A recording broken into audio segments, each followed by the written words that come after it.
안녕, 스토리캐시야. 이번엔 가장 무서웠던 호텔 경험담 2편이고 19가지 이야기를 준비해봤어. 그럼 시작할게. 첫 번째 이야기. 미국 버몬트의 메인이란 곳에 있는 어떤 산장에 3명의 친구들과 같이 간 적이 있어. 프론트 데스크에 있는 직원은 대충 봐도 100살은 넘어 보였고 눈도 흐려 보이더라고. 그 직원의 데스크는 안락의자 옆에 작은 탁자였고 그곳은 작은 공예품들과 중국 인형들로 가득했어. 우리가 사용할 방은 40년대 호텔방 같았는데 확실히 한 번도 리모델링 된 적이 없는 것 같았어. 화장실에는 박물관에서나 볼 법한 골동품스러운 금속 욕조가 있더라고. 그런데 거기서 최악인 건 방 안에 위치한 뒷문이었어. 우리가 예상했던 건 옷장 문이었는데 문을 열어보니 칠흑 같은 어둠과 차가운 공기뿐이었어. 우린 핸드폰에 손전등으로 그 안을 살펴봤는데 시멘트 벽으로 된 긴 복도가 나 있더라고. 이곳 날씨가 좋지 않을 때 사용된 비상통로 같았지만 어쩐지 불길한 기운이 느껴져서 소름이 돋더라고. 그래도 그날 밤은 별일 없었어. 하지만 아무 일도 일어나지 않았던 그 밤은 마치 지루한 공포영화 속에서 살아남은 생존자 같은 기분이었다니까. 그곳을 다시 찾아보려 했지만 어디 있는지 모르겠더라고. 그 여행을 예약해준 할머니에게 물어봐야겠어. 옷장 같은 걸로 문을 막고 잠들면 누군가 내 수면을 방해할 일은 없을 테니까. 두 번째 이야기. 난 여자친구랑 인도 배낭여행을 하면서 겪은 무서운 일이 3가지나 있었다니까. 일단 첫 번째로 우리는 유럽에서 온 여자 2명과 18시간 걸리는 야간버스를 탔었어. 인도의 방갈로르에 도착해서 그 호텔 예약을 했지. 우린 너무 피곤하고 졸리고 배고프더라고. 근데 프론트 데스크에 있는 남자들이 우릴 계속 기분 나쁘게 쳐다보는 거야. 그냥 대수롭지 않게 생각했고 저녁 9시쯤에 방으로 들어갔어. 그리고 저녁 11시쯤 됐을 때 방의 전등이 갑자기 꺼졌어. 프론트에 전화하려 했지만 전화기도 안 되더라고. 그러다가 문 손잡이가 움직이는 소리가 났어. 휴대폰에 있는 불을 켜서 문을 비춰보니 누군가 천천히 손잡이를 돌려서 문을 여는 거야. 여자친구가 비명을 지르고 나는 침대에서 뛰어나와 문을 잡고 밀었지. 바깥 사람도 계속 밀더라고. 몇 분 동안 그렇게 힘싸움을 하다가 겨우 다시 문을 잠갔어. 그런데 5분 후에 다시 어떤 소리가 들렸어. 문 밖에 사람이 열쇠를 가지고 문을 천천히 따려고 하는 거야. 나는 문을 여러 번 세게 치면서 꺼지라고 외쳤어. 곧 경찰을 부르긴 했는데 실제로 인도 경찰들은 아무것도 안 해주더라고. 우린 그날 결국 밤을 샜어. 두 번째는 우리가 인도 남쪽에 호텔을 예약했을 때 일인데 내 여자친구가 화장실을 쓰고 있을 때 갑자기 비명을 지르더라고. 달려가 보니 천장에 구멍이 나 있고 어떤 남자 눈이 보이는 거야. 그 사람은 나랑 눈이 마주치자마자 바로 달아나더라고. 세 번째는 그 후로 여행에서의 저렴하고 무섭고 더러운 숙소는 다 피하고 싶어서 간 곳 얘기야. 적어도 6개월 동안은 깨끗한 침대를 쓸 수 있었기 때문에 좋은 호텔을 예약하게 됐었어. 즐겨도 되는 시간이었기 때문에 난 여자친구에게 가장 좋은 호텔을 예약해달라고 했지. 그런데 그 예약한 호텔에 갔을 때 접수하는 직원이 데스크 밑에 침낭 속에서 자고 있었어. 우린 깨끗한 침대에서 잘 거니까 별로 신경 쓰지 않았지. 그런데 방에 들어가 잠든 뒤 이상한 느낌에 몇 시간 후에 깨어나게 됐어. 주변을 둘러보니 우린 수천 마리의 진드기와 빈대로 온몸이 뒤덮여서 상처 투성이가 돼서 깨어난 거야. 난 인도에 나올 때마다 인도에 배낭여행 가는 걸 절대 추천하지 않아. 거긴 위험하고 안전을 위한 인프라가 없으니까. 이런 말을 하면 사람들은 날 몰라서 하는 얘기지 난 꽤 힘도 세고 문제 해결도 잘해 라고 하더라고. 인도에 좋은 사람들도 있다는 걸 알아. 하지만 여행 갈 곳을 미리 잘 알아두지 않는다면 그 여행은 안 가는 게 좋아. 그리고 이 이야기들은 실제로는 훨씬 더 무서워. 만약 해외여행을 가게 됐을 땐 가능한 한 안전하게 다녀야 해. 다행히 처음에 동행했던 그 유럽 여자들은 안전하게 여행을 끝내고 집으로 돌아갔대. 세 번째 이야기. 이건 내 얘긴 아니고 우리 아빠 얘기야. 아빠는 특정 지역으로 의료봉사 활동을 하기 위해 한 봉사단체와 함께 아프리카의 탄자니아에 갔었어. 그들과 며칠 동안 호텔에서 머물렀고 아빠는 그 중에 한 남자와 방을 같이 쓰게 됐대. 어느 날 한밤중에 아빠가 이상한 소리에 깨어나 불을 켜니 그 남자가 겁에 질린 듯 떨며 기도를 하고 있더래. 아빠는 무슨 일인지 물어봤지만 그 남자는 아무 말도 하지 않았대. 아빠는 걱정이 되었지만 딱히 할 수 있는 게 없어서 다시 자러 들어갔대. 다음날 밤 아빠는 화장실에 가려고 일어났는데 어떤 강한 냄새가 느껴지더래. 그 냄새를 맡자 곧 방 안에 다른 누군가가 있다는 걸 깨달았대. 아빠가 돌아서자 문 앞에서 격렬하게 떨며 천장을 바라보고 있는 현지 여성을 보게 됐대. 아빠는 혼란스러워서 화장실로 향했지만 다시 돌아와 보니 아무도 없었다는 거야. 아빠는 꿈을 꾼 거라 생각하고 침대로 돌아갔대. 누워서 잠이 들기 시작할 때쯤 갑자기 그 냄새가 다시 나고 몸을 굴려 왼쪽을 보니 방금 전 그 여자가 침대 옆에 등을 대고 누워 천정을 바라보고 있었대. 아빠가 패닉하고 있었는데 그 여자는 아빠와 눈을 마주치더니 곧 사라졌다는 거야. 그 여자는 다시 나타나지 않았지만 아빠는 다시 잠들 수 없었대. 다음날 아빠가 그 방 친구에게 물어봤더니 그 친구도 전날 밤 아빠와 아주 똑같은 일을 겪었다고 했대. 이건 말라리아 예방주사의 이상한 꿈을 꾸는 부작용 때문이라 생각할 수도 있지만 두 사람이 동일한 경험을 했다는 것은 정말 이상하지 않아? 네 번째 이야기. 내 아내와 나는 영국 런던에 유명한 호텔에서 묵은 적이 있었어. 방은 꽤 좋았지만 우리 방과 옆방을 연결하는 문이 달려있더라고. 거긴 두 문을 다 열어야 통과할 수 있었지. 한밤중에 그 문 뒤에서 뭔가 움직이는 것 같은 기분이 들었어. 아내라고 생각했는데 아침이 돼서 그곳을 보니 그 연결문이 열려있더라고. 다섯 번째 이야기. 언젠가 한번 화장실이 공용인 B&B에 묵었던 적이 있어. 그곳 첫날 밤 아마 새벽 2시쯤 화장실이 너무 급해서 일어났어. 화장실은 복도를 따라 좀 내려가면 있었지. 난 엄청 피곤해서 그때 화장실 가는 곳이 너무 멀고 힘들게 느껴졌어.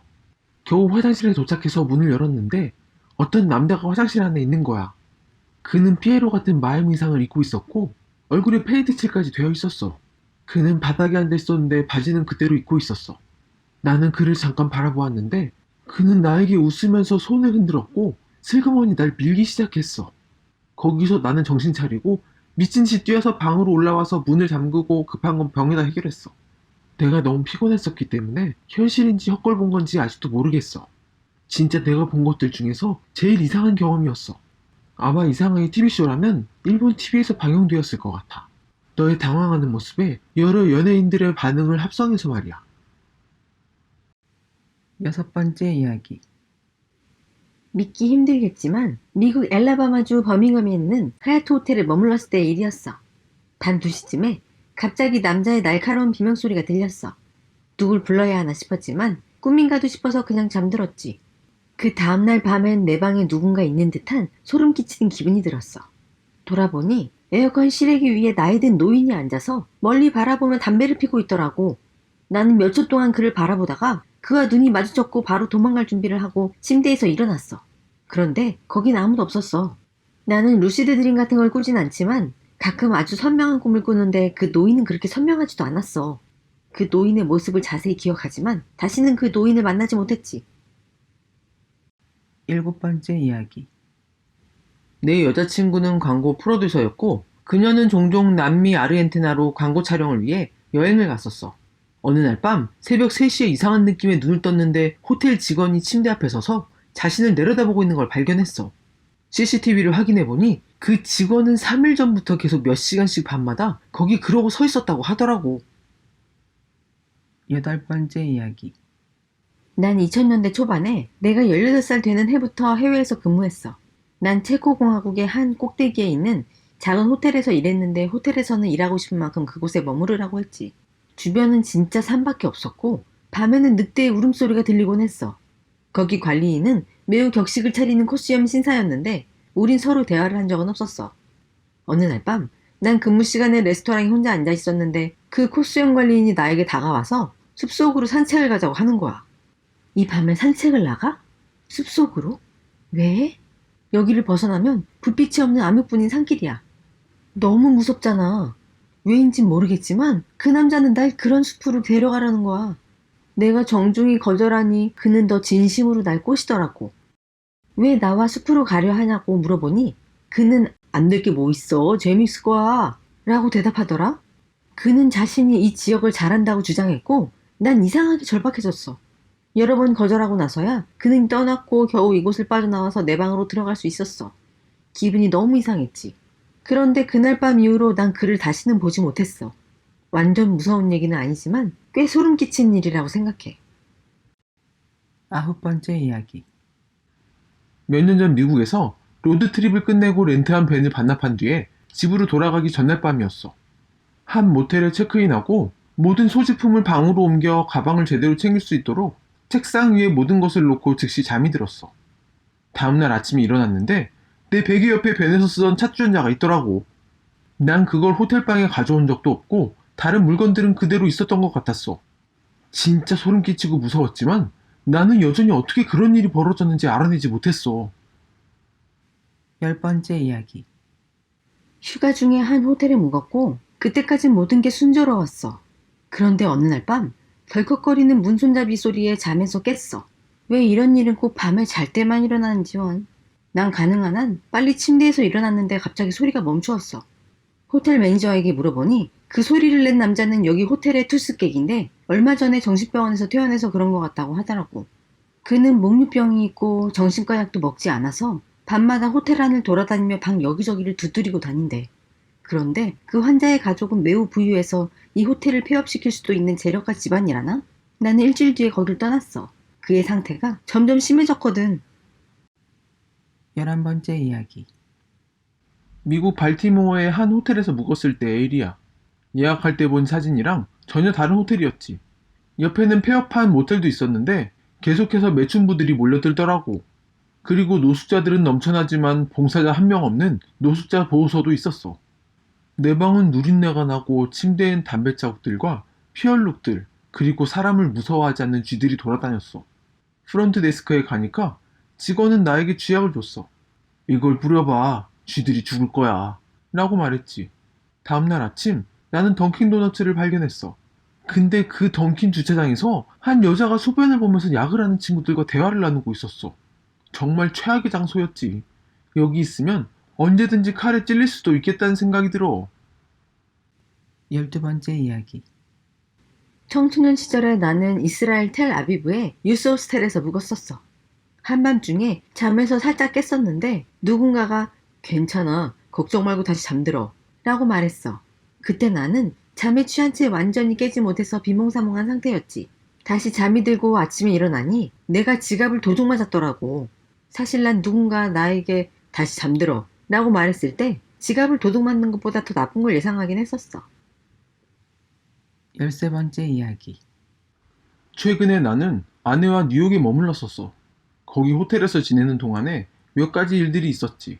우선 책상 위에 올려두었던 여분의 방 카드키가 사라졌어.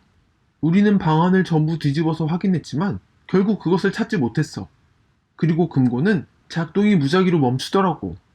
그리고 어느 날 우리 방 카드키가 작동하지 않아서 프런트에 얘기했어. 수리공이 와서 문을 고치는데 방 안쪽에서만 잠글 수 있는 자물쇠가 잠겨져 있었다는 거야. 그는 자물쇠를 잘 다루었고 곧 우리를 들어가게 해줬지. 어떻게 자동으로 자물쇠가 잠길 수 있는지 상상도 안 돼. 이 이상한 자물쇠는 문에서 조금이라도 떨어져 있다가 문 밖으로 걸어나가면 문이 저절로 쾅 닫히는 현상이 있었어. 그리고 문은 다시 잠겨버렸지 뭐야. 14번째 이야기. 우리 엄마가 뉴욕의 몬토크라는 곳에 있는 한 호텔에 갔었어. 호텔 방은 꽤 크고 계단도 있었는데 이상하게도 TV가 하루에 몇 번씩 스스로 켜졌다가 꺼지고 바람도 안 부는데 문이 저절로 닫힌다는 거야. 유령이 사는 호텔인가 봐. 15번째 이야기. 2012년에 나는 동남아시아를 여행 중이었어.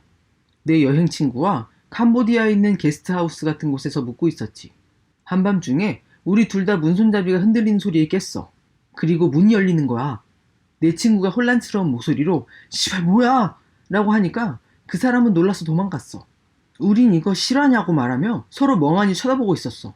더 이상한 사실은 내가 일어나서 문을 잠그고 마치 아무 일도 없었던 것처럼 다시 잠들었다는 거야. 만약 우리가 그 사람이 들어오는 소리를 못 들었었다면 어떻게 됐을지 궁금해. 말했듯이 문은 잠겨 있었고 그 사람은 자물쇠를 따고 들어와 뭔가를 하려고 했어. 그래도 사람이 집에 있을 때 도둑질하는 건 별로 좋은 생각이 아니지 않나? 어떤 친구는 그가 머물던 시골 호텔방에 누군가 들어와서 그의 배낭, 지갑, 핸드폰, 그리고 닌텐도 스위치를 훔쳐갔대. 사람들이 누군가의 소지품을 원할 때 정말 대담해지더라고. 농담이 아니라 이제부터라도 여행할 때 작은 고무 도어 스토퍼를 가져가는 게 좋을걸? 방에 보조 잠금 장치가 없는 경우가 있으니까 그것을 문 밑에 꽂아두면 누군가 문을 열어도 도어 스토퍼 때문에 꽤 큰 소리를 내게 될 거야. 이건 진짜 겁 많은 나 같은 여행자들이 사용하는 방법이지. 16번째 이야기. 나는 일 때문에 출장을 자주 가는데 보통 밤 11시쯤에 호텔에 도착해서 씻지 않고 침대에 바로 눕곤 했어. 그런데 누웠더니 이미 침대 위에서 누군가 자고 있는 거야. 출장 다니면서 이런 일이 3번이나 발생했다니까. 17번째 이야기. 나는 대학 다닐 때 여자친구와 플로리다로 야구 경기를 보러 갔었어. 우린 새벽 2시쯤에 80마일의 속도로 고속도로를 달리고 있었지. 여자친구가 잠시 차를 멈추고 쉴 곳을 찾기 위해 지도를 보고 있었어. 그때 한 트럭 운전자가 다가오더니 길을 알려줬어. 그는 이 주변엔 아무것도 없으니까 조금 더 가면 나오는 모텔에서 쉬라고 알려주더라고. 그에게 감사를 표하고 그쪽을 향해 한참 갔더니 마치 사이코 영화에 나올 듯한 낡은 모텔이 보였어. 안에 들어가니 프론트 데스크엔 아무도 없었고 불도 꺼져 있어서 비어있나 싶었어. 하지만 곧 데스크 밑에서 자고 있는 남자를 발견하고는 큰 소리로 인사했어. 남자는 일어나서 우리에게 필요한 것이 무엇인지 물었고 우리는 방을 원한다고 했지. 우린 퀸사이드 침대가 2개인 방에 들어가게 됐는데 모텔치고는 깨끗해 보였지만 시설은 소름 끼치게 구식이더라고. 욕실은 갈색을 띤 녹색의 오래된 타일들로 완전히 덮여 있었고 왠지 오래되어 낡은 고등학교의 체육관 라커룸을 떠올리게 했어. 거기서 가장 위생적으로 보이는 침대 위에 잠깐 누웠지만 어쩐지 제대로 쉴 수가 없었지. 결국 우린 샤워만 하고 그냥 돌아가기로 했어. 가장 이상한 점은 그 방 방값이 $10밖에 안 했다는 거야. 정말 오싹하고 저렴한 숙소였어. 18번째 이야기. 수학여행 때 우리가 머물렀던 숙소는 숲과 잔디밭에 있는 작은 오두막들로 이루어진 호텔이었어. 내 기억엔 대부분의 동급생들이 편의점에 가기로 한 것 같은데 몇몇 학생들은 그 계획을 몰랐거든. 그래서 갑자기 모든 사람들이 사라진 것처럼 보였고 난 혼자 남게 됐어. 나는 오두막의 발코니에서 교사나 다른 스태프들을 찾으려고 주변을 둘러봤어. 한참 돌아다니다가 멀리 친구들이 보이길래 나는 그들에게 손을 흔들었지. 그런데 생각해보니 난 머리를 막 감아서 머리가 헝클어져 있었고 흰색 잠옷을 입고 있었는데 각도상 친구들이 보기에 내 뒤에 있는 방에서 나오는 빛 때문에 내 실루엣만 보였을 거야. 친구들은 사색이 되어 마치 영화 링에서 튀어나온 귀신이라도 본 것 마냥 반대편으로 사라져버렸어. 19번째 이야기. 스코틀랜드의 작은 섬에 있는 한 B&B에 머물렀어. 우리 방에 들어가 보니 굉장히 잘 꾸며진 방이었는데 이상하게도 모든 물건마다 만지지 말라는 표시가 있었어. 여기 규칙은 샤워를 하려면 주인 부부에게 허락을 받아야 했고 인터넷은 밤 11시에 끊겼어. 거긴 그 호텔 서비스나 소모품 등 여기저기에서 추가금을 요구하는 일도 있었다니까. 지금까지 가장 무서웠던 호텔 경험담 2편에 여러 가지 이야기들을 들어봤어. 다음 시간에 다른 이야기로 찾아올게. 안녕.